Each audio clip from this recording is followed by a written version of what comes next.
BA प्रथम वर्ष राजनीति विज्ञान के विद्यार्थियों, आज मैं आपके द्वितीय प्रश्न पत्र प्रमुख भारतीय राजनीतिक विचारक के अंतर्गत प्रसिद्ध प्राचीन भारतीय विचारक कौटिल्य द्वारा प्रतिपादित युद्ध संबंधी विचार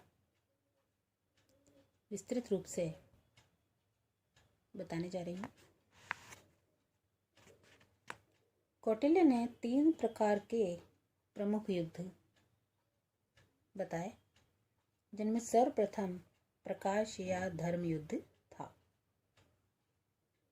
यह युद्ध पूर्ण तैयारी के साथ विधिवत रूप से घोषित युद्ध है, जिसमें दोनों पक्षों की सेनाएं युद्ध स्थल में नियमानुसार संघर्ष करती हैं।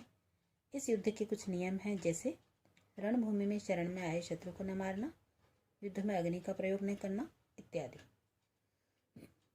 दूसरा प्रमुख है युद्ध कूटयुद्ध। छल कपट, लूटमार, अग्निदाह आदि तरीकों से किया गया युद्ध कूटयुद्ध कहलाता है।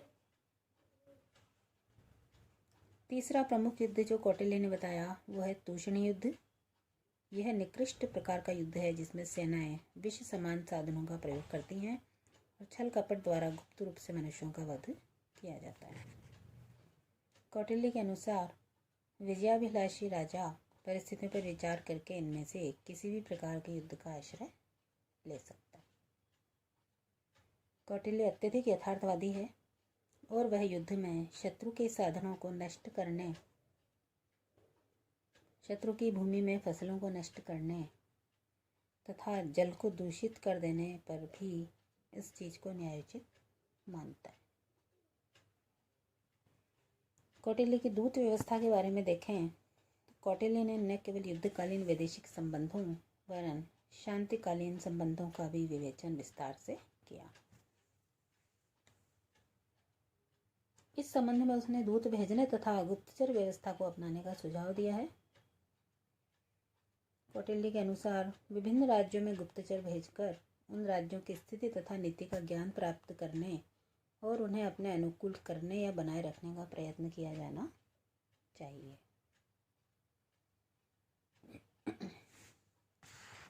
ये गुप्तचर व्यापारी, शिक्षक, भिक्षुक, धर्म प्रचारक आदि रूपों में वहां पर रह सकते हैं। कौटिल्य ने दूतों को उनकी योग्यता तथा कार्य के अनुसार 3 श्रेणियों में रखा: निसृष्टार्थ, परिमितार्थ और शासनाहार। उसके अनुसार निसृष्टार्थ एक राज्य का पूर्ण अधिकार संपन्न राजदूत होता है। परिमितार्थ 3/4 गुणों तथा शक्तियों से युक्त और शासनाहार निसृष्टार्थ की अपेक्षा आधी शक्ति से युक्त होते थे। कौटिल्य के अनुसार दूत का पद बहुत अधिक महत्वपूर्ण है और अधिकाधिक गुण संपन्न व्यक्ति को ही इस पद पर नियुक्त किया जाना चाहिए। दूत को चतुर, कूटनीतिज्ञ, कुशल वक्ता, साहसी और निर्भीक होना चाहिए। उसे मद्य और परिस्त्री आदि बुराइयों से मुक्त होना चाहिए, क्योंकि उसका ऐसा आचरण भेद खोलने की दुर्बलता ला सकता है। प्राचीन भारत में यह सुव्यवस्थित परंपरा थी कि दूत को किसी भी स्थिति में प्राणदंड नहीं दिया जाना चाहिए। कौटिल्य भी इसी परंपरा को मान्यता प्रदान करता है। दूत के प्रमुख कर्तव्य ये थे: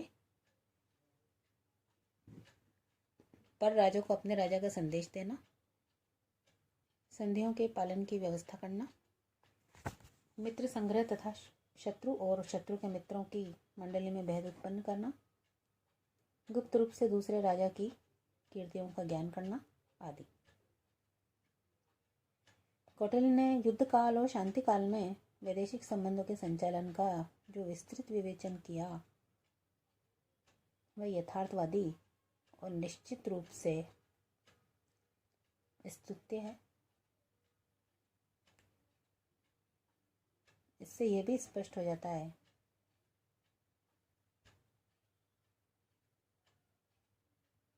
कि कौटिल्य अपने समय में